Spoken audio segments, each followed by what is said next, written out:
You gotta stop playing around with your time and understand that your time is more valuable than money. If you lose money, what can happen? But if you lose your time, what happens? You can't get it back, it's over. Everybody else moving on with their time, your clock gone.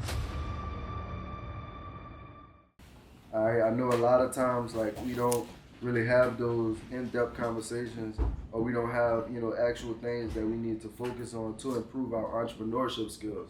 A lot of times we're focusing on, creating new product, doing pop-up shops, making sales for your brand. But, you don't tend to shift and think about yourself as improvement. And if you're improving yourself as an entrepreneur, overall, your business is going to start to increase in profit and money as well. All right, so first thing I just want to do is just allow you guys to understand that your thoughts have power. Like, your thoughts in your head have so much power. So the things you're telling yourself, the things you're listening to, is ultimately, shaping what's happening inside of your reality, all right? Understanding that information and environment can change your life. Information and environment can change your life. Understanding that, like, we all are due for an upgrade. Like, I need everybody to say upgrade right now. Upgrade. I need everybody to say upgrade. Upgrade. Talk to me, all right? Upgrade. Y'all like it. Do y'all understand that some of us, when they say that your phone needs to be updated and we don't do it for like 6 months to a year, and then we do it once it start running slow. Yeah, that's what we do with ourselves as well.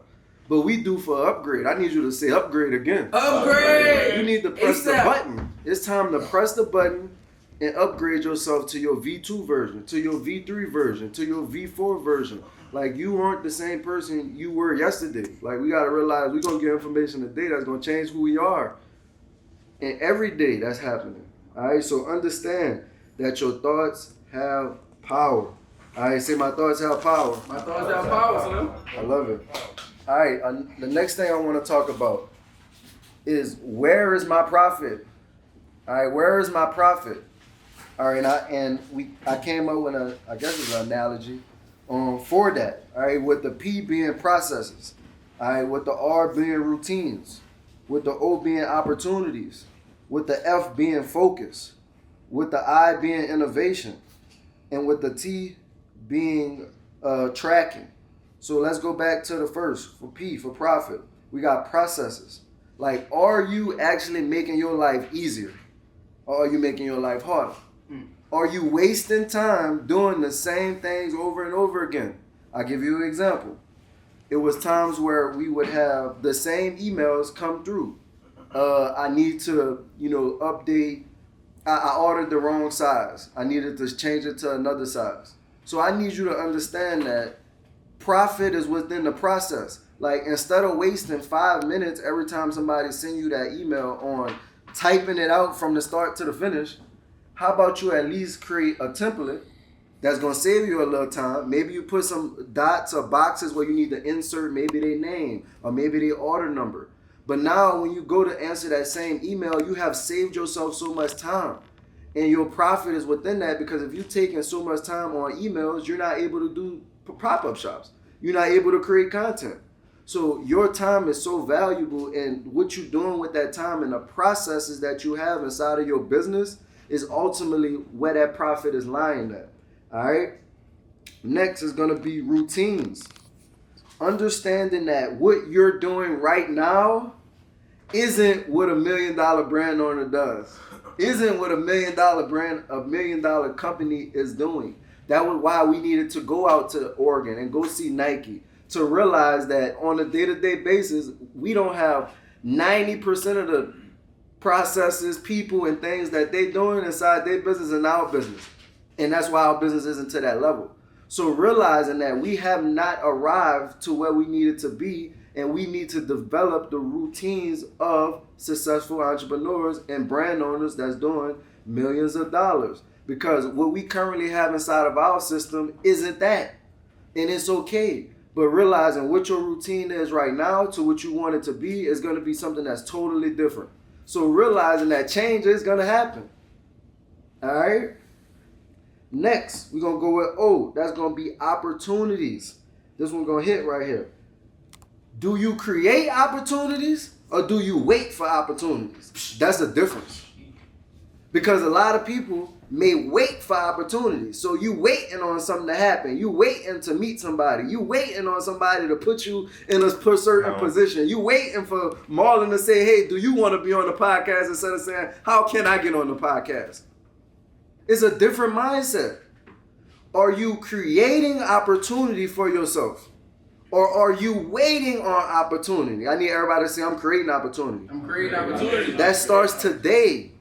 Creating opportunity starts today, and it starts with changing your mindset. Understanding your thoughts are powerful. All right? F is going to be for focus.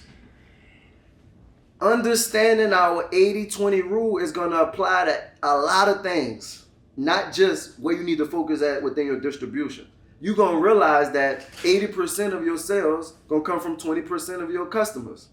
You're going to realize that 80% of the stuff that you are putting out, only 20% of it is really banging, and which is making 80% of the money. Like, so you really just need to realize where you need to focus your 80-20 at. And why we say 80-20? Because we don't want to cut off something. We want to continue to build it, but we want to make sure that we focusing in on what's actually going to deliver us results. All right? Next is going to be innovation. All right? This one's going to hit hard. Are you leading or are you reacting? All right? How that plays an effect in innovation. When you're leading, you're innovating. When you're reacting, you're procrastinating. It's a difference. When you're leading something, you're able to innovate because you're putting stuff in play. All right? When you reacting to something, 9 times out of 10, it was because of you pressured to it. You got to do it at this point. You probably procrastinated on it. All right? So you need to realize that innovation is creating a new process that's going to ease old pains or make it better. I'll give you guys the example that we did. We used to handwrite on all of our orders to ship out to customers, which is great, which is good when you're giving that first touch. But after you start getting 200, 1,000 orders, we needed to hire somebody to write on orders all day. Wasn't that effective for us no more. So you know what we did? We put our innovation caps on and we said, all right, let's create a postcard to send them with a graphic on it that pretty much looks handwritten, a message from our team. Then on the other side, we was able to promote upcoming designs, current designs. So now people was able to save these cards, have our designs on them, and get the message. And it was only pennies on the dollar, and we just had to slide them in the package now. That one thought created innovation within our company, which sparked people now posting the cards. Now we said, okay, how can we now take this to the next level? Well, now they got QR codes available. So how about we slap a QR code on the card, and maybe we send them a video, a personal message from us. Now they talking to us, not directly, but it's more of like, I'm popping up on your screen now. And it doesn't cost us any more, but just to switch out, the message for a QR code, and that's innovation. So realizing that something as small as that can be innovative and can shape the future of your company. All right? Next, last, the T. Tracking. Are we keeping track of our goals? All right? And setting real goals. Having a goal to make $10,000 ain't the goal. The goal is what you need to do to make the $10,000. So if you know that you only make $500 at a pop-up shop, how many pop-up shops you got to do to make $10,000? 20. If you don't do 20 pop-up shops, it shouldn't be no question on why you ain't reaching the goal. So instead of making the goal 10,000, make the goal the actual steps that you need to accomplish to reach the 10,000. That way, when you say, "Oh damn, I needed to do 20, I did 2, and I only made 500." Okay, now I see why I'm not making 10,000. It ain't that my brand is broken. It ain't that I'm waiting on this to come in. It ain't the community ain't give me the information. Nah, it's not. It's you. It's you. And now when you're able to break this stuff down, you're able to identify it and you're able to work on it. All right? Let's move to how to be more productive. All right? Which is going to just be another right hook because it's going to be where you need a schedule. You got to stop playing around with your time and understand that your time is more valuable than money. We talk about that. How do we know that your time is more valuable than money, Marlon? Somebody tell me. All right, if you lose money, what can happen? You can get it back. Get it back. But if you lose your time, what happened? You can get it back. You can't get it back. It's over. Everybody else moving on with their time. Your clock gone. So realize that, like, money is the illusion of this stuff. But you're not obtaining the amount of money that you want because you loosely with your time. All right?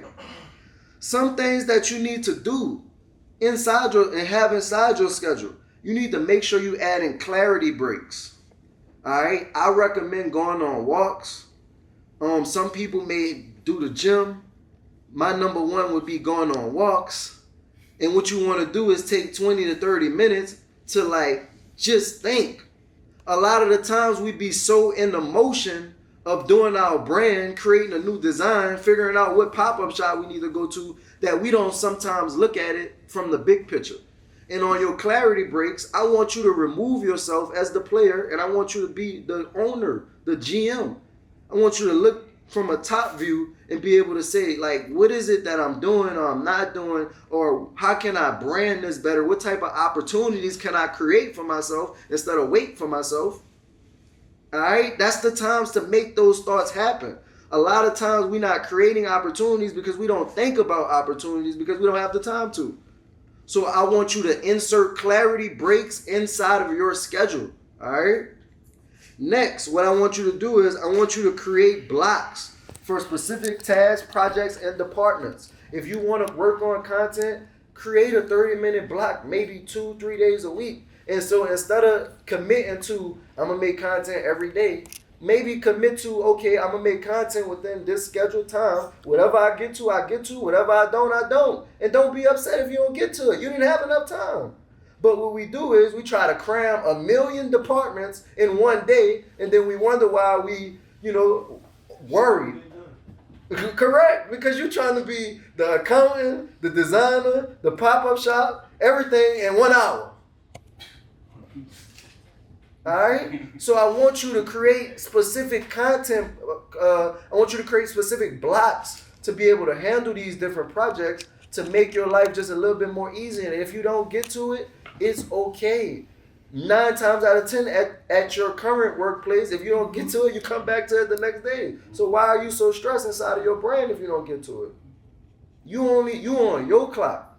Stop looking at other people's pages. Stop looking at other people, what they doing. It's good to see it, to be able to say, okay, this is the things I need to do, but not to compare yourself to it. All right? And lastly, something I just wanted to talk about is just how to create, multiple incomes with your brand, now that you're also doing it. Like, the number one thing I want y'all to understand is your systems is your number one asset. So one of you guys may actually, I just talk about it, Malik, was working on, he started to implement where he's selling other product at his kiosk. That's bringing in another stream of revenue because at the end of the day, he may not offer some of the products that he able to collaborate or partner with other people with on. His system is now generating profit from him, from what he already have set up. So I want you to understand that some of you guys may be good at design. Somebody else may not be great at designs. Your system can be your greatest asset. So you may create designs for somebody in here. Somebody may be good at photography. Somebody may be good at websites. So utilize the systems that you have for yourself and your business and use that as an asset to generate income for yourself and your business. All right. Another thing we want to talk about is stocks. All right. The reason why you want to be able to understand what stocks is because it's working when you're not. All right. We call it allowing our money soldiers to go get more money soldiers for us.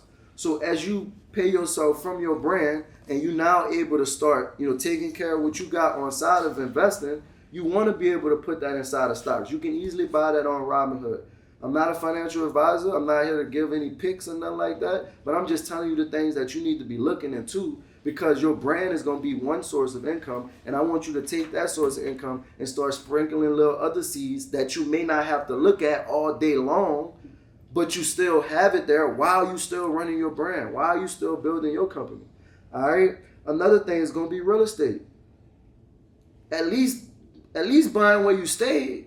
You know, we got to get out of the, the mindset of, you spending the money anyway. Why not start putting that into your own pockets, into your own bank? And your brand going to allow you to do that, because now what's going to happen is once you start doing everything right, that's going to be another source of income. So if you love your job, I ain't saying don't quit your job. We have stories of our guy Jamie. He runs his job and works and does his kiosk.